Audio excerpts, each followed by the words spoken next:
नमस्कार दोस्तों, आपका स्वागत है आपके अपने YouTube channel Vidhi judicial academy में। मेरा नाम है Vijender Verma and I am the director founder of the Vidhi judicial academy. We provide coaching for the judicial services exams and through this video we are trying to reach out you to provide you full professional exam oriented coaching for the judicial services and that is free of cost। और हम कर रहे हैं Indian contract act and let's start. Illustration H। A promises B to drop a prosecution which A has instituted against B for robbery. B promises to restore the value of thing taken. The agreement is void as its object is unlawful। समझिए इस बात को क्या है। This is H। A promises to B to drop a prosecution for robbery। You are robber, you are B, I am A, मैं A हूं। You have committed robbery and now you are being prosecuted for that। आप उस robbery commission के लिए, लूट का अपराध करने के लिए आप पर आपराधिक कार्यवाही चल रही है। मैं हूं A। नाउ आई से कि अगर तुम मेरा सामान लौटा दो, restore the value of the things taken, then I will drop the prosecution. No मेरे और आपके बीच में क्या एग्रीमेंट कर रहा है कि आप मेरी चीज लौटा दोगे, जो आपने जिसको लूटा है, या उसके बराबर वैल्यू, उसके बराबर मुझे कंपनसेट कर दोगे और मैं आपसे मुकदमा वापस ले लूंगा। बहुत सिंपल सी बात है। तो यहां पर जो है object is unlawful and therefore agreement void कहलाएगा यहां पर। ठीक है। और मैं आपको ट्रिक देता हूं। कई बार स्टूडेंट के सामने की समस्या आती है कि कहीं ना कहीं उसको थोड़ा समझने में दिक्कत आ रही है, तो कुछ ना कुछ चीज़ों को रटनतम घटनतम में लेने में कोई बुराई नहीं होती। अल्टीमेटली मैं आपको बता रहा हूं, आपका मकसद विधि का विद्वान बनना नहीं है, आपका मकसद है जज बनना। जज बनने के लिए आपको एक डिफरेंट तरीके के माइंडसेट से पढ़ना पड़ता है, वरना विद्वान बन जाओगे, फ्रस्ट्रेटेड विद्वान बन जाओगे, जज नहीं बनोगे। तो कहीं कहीं पर जहाँ जहाँ रटने का मौका मिले रट लिया करना। 23 सेक्शन के इलस्ट्रेशंस उन्हीं में से एक कैटेगरी में हैं, क्योंकि मैंने वही ट्रिक अपनाई थी। कितना भी कर लेते थे, कई बार मैं भी कंफ्यूज होता था कि यार वहाँ क्वेश्चन आता है this is unlawful, consideration is unlawful, option A, object is unlawful. अब यार कंसिडरेशन ऑब्जेक्ट में क्या करना है, समझ में नहीं आ रहा कुछ। माइंड अप्लाई करो, कंसिडरेशन ऑब्जेक्ट गलत ना हो जाए। फिर समझ में आया कि यार 6-7 तो इलस्ट्रेशंस हैं,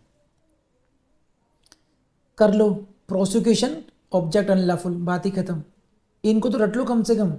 यहीं से क्वेश्चन फंस जाते हैं। मेरी ट्रिक समझ में आई आपको, नहीं आई? हाँ है ना, बताइए। ये वाला समझ में नहीं आया ना, मैं समझाता हूँ दोबारा वही।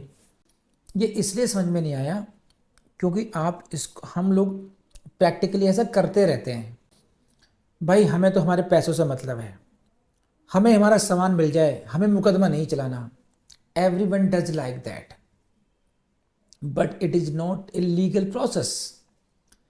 इन criminal cases there is category of offences which can be compounded and which are not compoundable। If you are dropping the prosecution in return of something and the offense is non-compoundable, then you are doing something which is forbidden by law। आप वो काम कर रहे हो जिसका law निषेध करता है। That is why there is a provision of compoundable and non-compoundable offenses। Compoundable, non compoundable. Compoundable आप समझौता कर सकते हो, नॉन कंपाउंडेबल समझौता नहीं कर सकते हैं। आप तो you can not take law in your hand. ठीक है, प्रैक्टिकल पर्पज से आपका ठीक है कि हमारे पैसे मिल जाएं बस, लेकिन नो, क्रिमिनल लॉ का जो पर्पज है that is to deter the accuse, that is to punish the accuse, to teach him lesson, to teach lesson not only to him but also to the other probable offenders, कि दूसरे लोगों को भी इससे सबक मिले कि देखो अगर कुछ गलत करा, कोई क्राइम करा, तो आपको ऐसे सजा मिली थी जैसे उसको मिली थी। तो just you are dropping the prosecution because you are getting something is not the right thing. Law prohibits it, therefore it is the unlawful object. आपका उद्देश्य गलत है। यहां पर आपका उद्देश्य क्या है? किसी भी प्रकार से अपनी वस्तुओं को प्राप्त करना,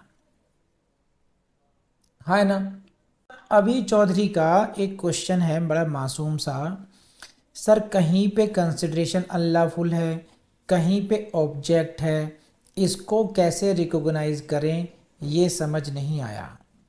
मैं अभी 5 मिनट पहले वही समझा रहा था कि यहाँ पर कई बार कन्फ्यूजन होता है। मैंने कोशिश भी की समझाने की, दोबारा भी समझाऊंगा, लेकिन 100% एक्यूरेसी चाहिए। तो मेरे समझाने पर ना जाएं, मेरे समझाने पर ज़्यादा दिमाग ना लगाएं, केवल उस पर ना लगाएं, साथ में जो मैं आपको ट्रिक दे रहा हूँ उस पर ज़्यादा भरोसा करें। सेक्शन 23 की बात कर रहा हूँ केवल। सेक्शन 23 पर बेस्ड क्वेश्चन को 100% अगर समझ करना है, देखो एक तो मैं ये ट्रिक अपनाता हूँ सेक्शन 23 में, एक मैं वो ट्रिक अपनाता हूँ आईपीसी में अटेम्प्ट वाले क्वेश्चन में। वहाँ भी बड़ा झमेला होता था, इसमें अटेम्प्ट है उसमें नहीं है, बहुत मुश्किल वाली बात थी। तो समझ में आया कि क्यों दिल पे ले रहा है विजयन। बना एक टेबल, इलस्ट्रेशंस कौन कौन सी जिसमें अटेम्प्ट कहा गया, बना एक टेबल इलस्ट्रेशंस की जहां जहां पर अटेम्प्ट नहीं आया, 10-5 बार पढ़ ले, इसको दिमाग में बैठा ले, शुगर है तो ये है, ये है तो ये है, बात खत्म। मुझे प्रीलिम क्वालिफाई करना है, मुझे ज्ञानी नहीं बनना। हो गया प्रीलिम्स क्वालिफाई। आईपीसी में 20 में से 20। जो लॉजिक के पीछे भागते रहे, नहीं तो हम तो समझेंगे, हम तो समझ के करेंगे, कर ले, फेल होकर आ गया, नहीं आ गया वापस। इसलिए दोनों चीज़ों को अपनाना चाहिए, है ना। हाँ या ना, मेरी बात समझ रहे हो आप लोग। चलो इसी को समझाने के लिए मैं आपको एक कहानी सुनाता हूँ। तो कहानी है कृष्ण भगवान की। तो बहुत एक्यूरेट नाम नहीं पता होंगे मुझे।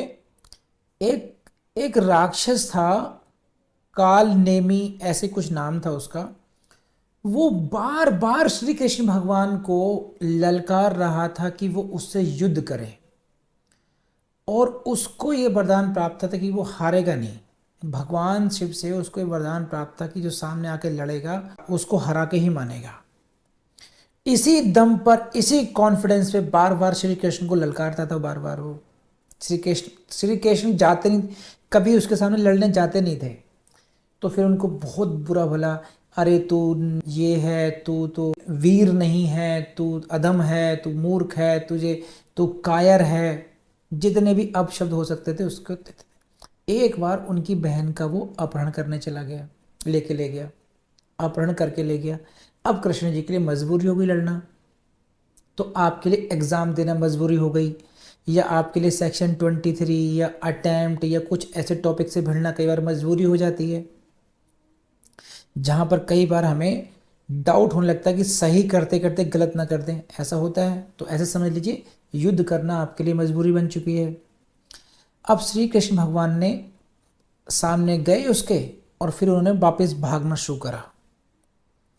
अब कृष्ण भगवान आगे आगे, राक्षस उनके पीछे पीछे।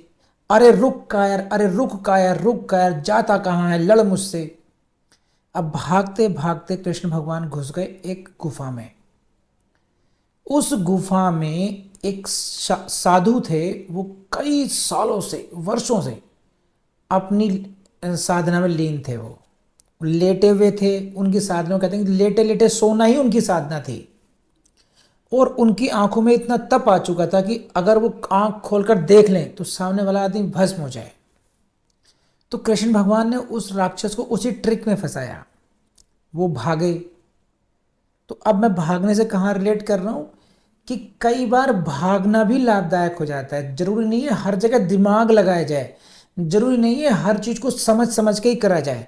कई बार अपना काम निकालने के रटनतम घटनतम कुछ हल्का फुल्का रट के कुछ दूसरी ट्रिक से काम निकाल के अपना काम निकलना चाहिए। हमारा काम निकलना है एग्जाम क्वालिफाई करना। भगवान जी ने क्या किया कि उस साधु के पीछे कहीं जाके छिप गए।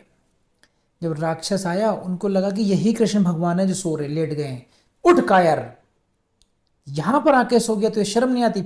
एक आध बार पैर मारा, साधु बाबा उठे, और देखा क्रोध से तो सामने राक्षस, तुरंत भस्म हो गया, तुरंत आपका एग्जाम खत्म हो गया, तुरंत आपने एग्जाम क्वालिफाई कर लिया। समझे? तो सीख ये दे रहा हूं, कोशिश कर रहा हूं मैं आपको कि कई बार वहां उसी कहते हैं कि रण छोड़ नाम पड़ा उनका, रण छोड़ दिया उन्होंने। तो कई बार रण छोड़ करके भी जीता जाता है। एग्जाम तो क्वालिफाई हो गया, राक्षस तो मर गया। समझे? तो जहां जहां आपको ऐसा लगे, जो कहीं पर बहुत बहुत क्लियर कट लॉजिक नहीं लग सकता, कोई फॉर्मूला फिट नहीं हो सकता, वहां पर कुछ चीजों को रट करके अपना कुछ ना कुछ हिंट बना करके काम निकाल लेना चाहिए। अल्टीमेटली आपने एग्जाम रूपी राक्षस को मारना है। तो सेक्शन 23 उनमें से एक है, और आईपीसी में अटेम्प्ट वाले इलस्ट्रेशंस उनमें से एक है। प्लीज़ लेट मी नो आपको कहानी समझ में आई या नहीं आई, और फिर आपको ये मेरी ट्रिक समझ में आई या नहीं आई।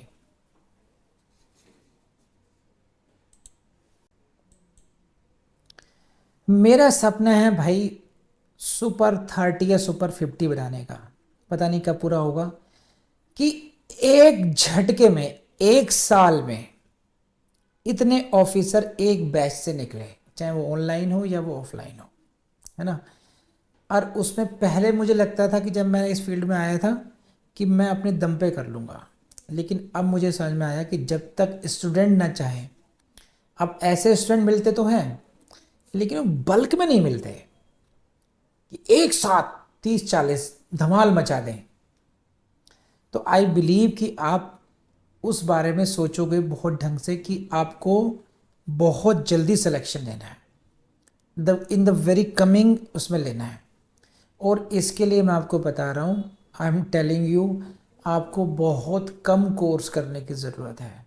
मैं आपको बहुत ज़्यादा पढ़ाता हूँ, मैं आपको काफ़ी डीप में पढ़ाता हूँ, इसलिए पढ़ाता हूँ ताकि आपकी बुराई नहीं आए।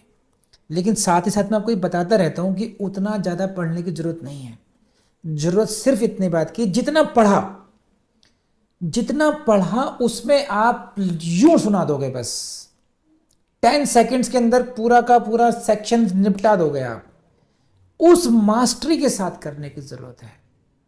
सो I request you all, please listen me, please follow these things and you will be glad, you will be happy, you will be जज वेरी सून। कर लेंगे आप लोग? हाँ है ना? एच पढ़ लिया हम लोगों ने। हाँ, मैं अभी चौधरी के क्वेश्चन का जवाब देता हूं कि फिर भी कुछ ना कुछ लॉजिक जो होगा। कंसिडरेशन का मामला जब है, when both parties are promising giving and taking something and those considerations, आपको क्लियर कट आइडिया हो जाए, है ना, तुम मुझे पैसे दोगे, मैं तुम्हारे लिए किसे खून करूंगा, एक दूसरे का अदला बदली कर रहे हैं ये, है ना।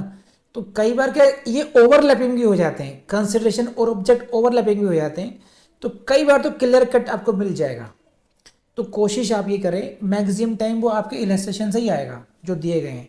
तो वहाँ पर जहाँ पर ऑब्जेक्ट अनलॉफुल लिखा है, वहाँ पर ऑब्जेक्ट अनलॉफुल लिख लें, बस ऑब्जेक्ट को गोल कर लीजिए। तो ऑब्जेक्ट वाले इलस्ट्रेशन को याद कर लो, बाकी सारे कंसिडरेशन है, तो काम आसान हो गया। ठीक है, केवल याद करो ऑब्जेक्ट वाले, ट्रिक दे रहा हूँ आपको ये। As estate is sold for the arrears of revenue, वो ये मैं आपको एग्जांपल समझा चुका हूं, लेकिन ये I example, as estate is sold for arrears of revenue under the provisions of the act of the legislature by which defaulter is prohibited from purchasing the estate. बस ये है, इतनी सी बात है, इसको समझिए कि as estate is sold for arrears of revenue, revenue के, क्योंकि आपने रिवेन्यू नहीं दिया, क्योंकि यहां पे एरियर्स हो गए, इसलिए आपकी संपत्ति को बेचा जा रहा है। और लॉ ये कहता है, law is prohibited, law is prohibiting you from purchasing your land. आप अपने ही एस्टेट को नहीं, क्योंकि आप ही विक्रेता हो, आप क्रेता नहीं हो सकते। अगर आप किसी और के साथ अंडरस्टैंडिंग करते हैं कि भाई तुम मेरे नाम की जगह तू खरीद ले, that would amount to defeating the provisions of law. If permitted it would defeat the provisions of the law. कर लेंगे आप लोग? Please let me know. तो ये हुआ डिफीट वाला। इलस्ट्रेशन हो गया इसका। अब हम आगे बढ़ते हैं सेक्शन 23 में, फ्रॉडुलेंट। फ्रॉडुलेंट का क्या हुआ कि अगर कंसिडरेशन या ऑब्जेक्ट फ्रॉडुलेंट होगा, कंसिडरेशन या ऑब्जेक्ट फ्रॉडुलेंट होगा तो वो अनलॉफुल हो जाएगा। Unlawful void fraudulent. तो कौन सी क्लॉज में आप इसको एडमिट कर रहे हो ये देखना होगा। जैसे मैंने समझाया कौन सी क्लॉज, कौन कौन सी क्लॉजेस पढ़ ली हम लोगों ने। फॉरबिडन बाय लॉ पढ़ ली, it is unlawful because forbidden by law. It is unlawful because if permitted it would defeat the provisions of law. ठीक। और थर्ड है इट इज फ्रॉडुलेंट, ये कपटपूर्ण है। इसके लिए इलस्ट्रेशन देख लेते हैं। इलस्ट्रेशन जी देखिए आप। A being agent for a landed proprietor agrees for money without the knowledge of the principal to obtain for A B a lease of land belonging to his principal. अब मैं इसको समझाता हूं, समझिए कैसे कैसे है। इसे कहते हैं हिज्जे मिला के पढ़ना। हाँ, ऐसे ही पढ़ते हैं बचपने में, हिज्जे मिला करके। ए और ए कौन है? ए है एजेंट, किसका? जमींदार का, जिसके पास भूमि है। और बी क्या है? वो कोई प्रॉपर्टी को लीज पर लेना चाहता है, वो किसी प्रॉपर्टी को किराए पर लेना चाहता है। सही है। तो एक ए हुआ, एक बी हुआ और एक पी मान लीजिए, ये पोजीशन है। देखिए, so this A agrees with B, किस लिए? कि बी उसको देगा पैसा, मनी। और ए ने क्या किया? A will obtain lease for him, किसकी? पी की संपत्ति में इसको किराए पे दिलवाएगा प्रॉपर्टी को। लेकिन कैसे दिलवाएगा? Without the knowledge of the principal, उसकी जानकारी के बिना, उससे छुपा कर दिलाएगा। बहुत प्रॉपर्टी है, तुम्हें दिला दूंगा, चिंता मत करो, मैं हूं ना, भाई है तुम्हारे साथ। तो ये जो भाई है क्या कर रहा है?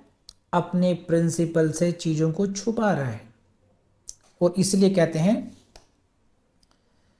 It implies fraud bye concealment. ये जो एग्रीमेंट है ये कंसीलमेंट का फ्रॉड कर रहे हैं आप, ये फ्रॉडुलेंट इन नेचर है। समझे? तो this agreement is fraudulent in nature in the sense that you are hiding the facts from your principal and that is why it is void. तो यहां पर देखो, आपको जो क्वेश्चन मिलेंगे इन इलस्ट्रेशंस में, ये क्या है? वॉइड है, जी में वॉइड है, और बबुआ एफ में वॉइड है, ई में वॉइड है। अब क्वेश्चन क्या है? जो स्मार्ट लोग होते हैं, जो समझदार लोग होते हैं, वो कैसे करेंगे?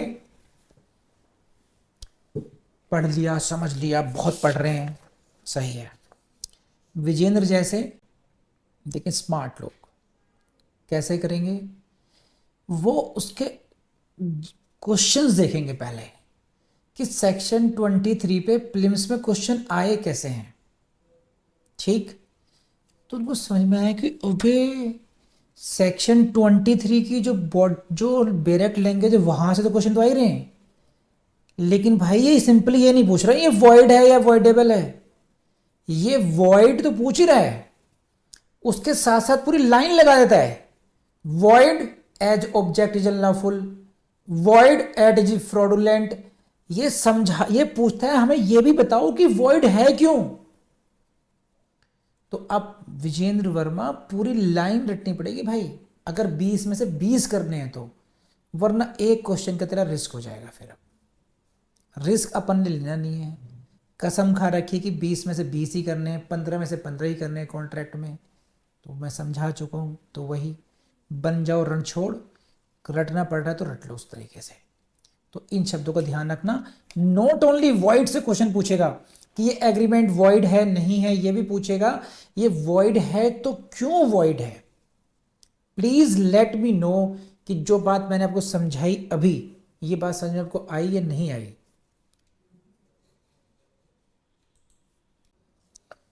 थर्ड पॉइंट था फ्रॉडुलेंट।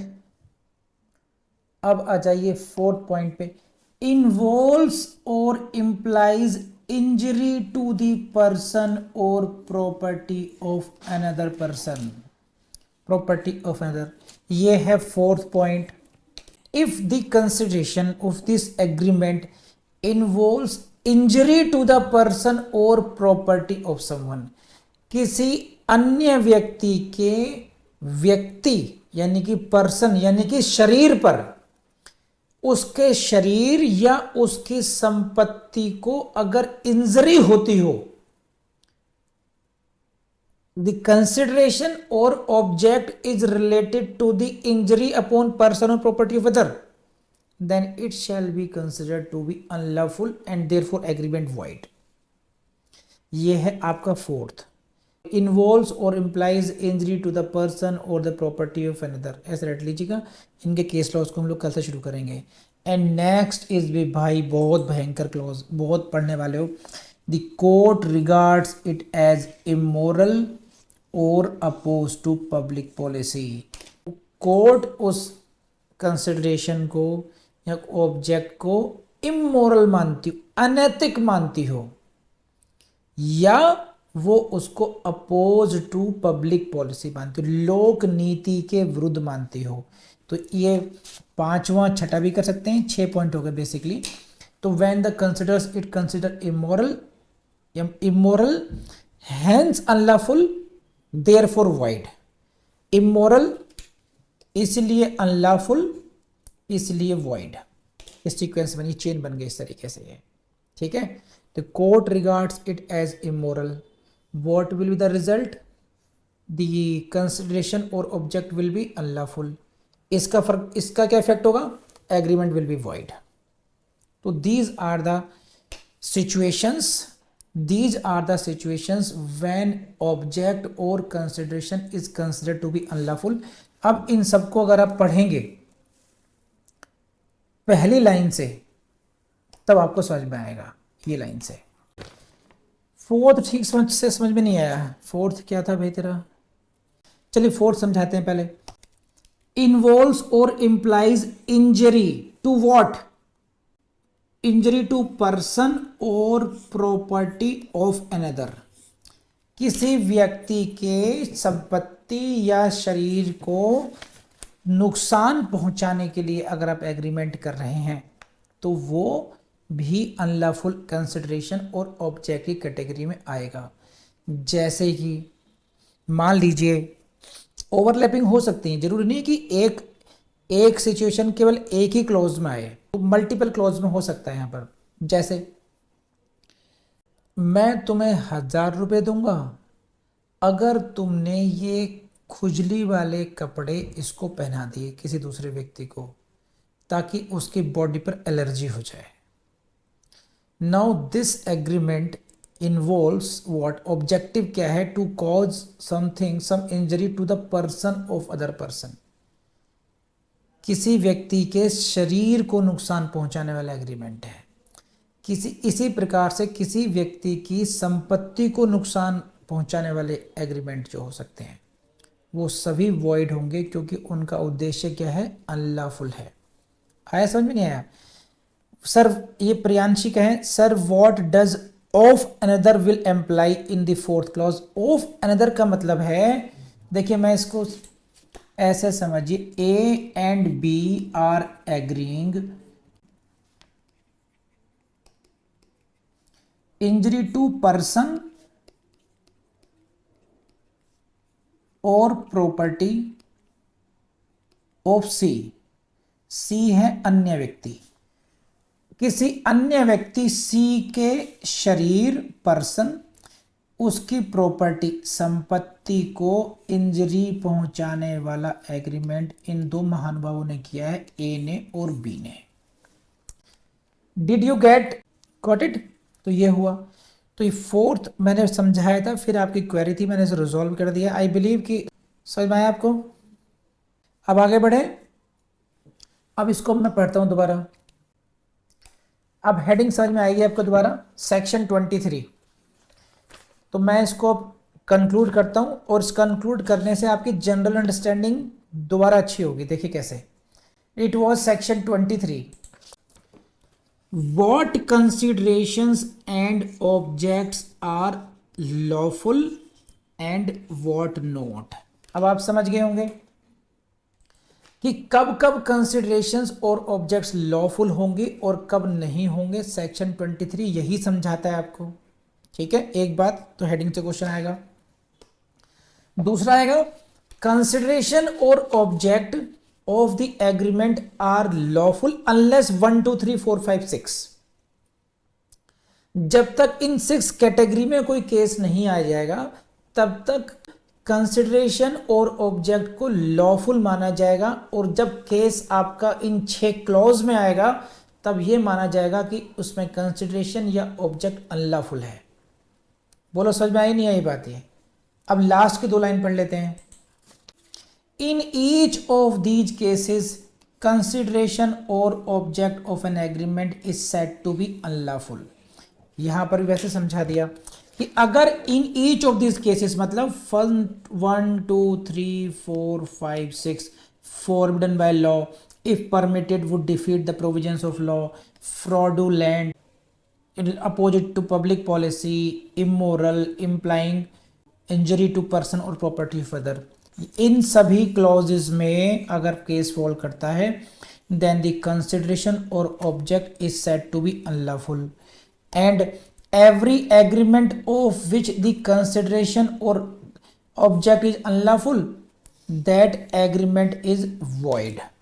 तो ये दिया हुआ, इसी में दे दिया लास्ट में कॉन्सिक्वेंस कि अगर आपका ऑब्जेक्ट या कंसिडरेशन अनलॉफुल होगा तो एग्रीमेंट हो जाएगा void। अब अगर इसके साथ में आप पढ़ेंगे सेक्शन 10 में, तो सेक्शन 10 की रिक्वायरमेंट देखो क्या थी। देख रहे हैं आप लोग, दिख ही रहा होगा स्क्रीन पर। Section 10 says the agreement must be made for lawful consideration, lawful consideration with a lawful object। अगर कंसिडरेशन नहीं होगी, if there is no consideration, the absence of consideration would make it void under section 25। Consideration है ही नहीं, agreement void under section 25। Consideration है but it is unlawful, section 23 में void होगा। आप समझ रहे हैं बात को, हाँ या ना। तो ये हुई इन सबकी इंटरलिंकिंग, पढ़ने की समझने की तैयारी। बाकी अब इनको हम लोग one after another in clauses को हम लोग डिटेल में समझेंगे और फिर और कॉन्सेप्ट क्लैरिटी के लेवल को बढ़ाएंगे अपने आगे को। ठीक है, this is the question of Priyanshi Singh. Is it possible to have a lawful object and unlawful consideration in same case.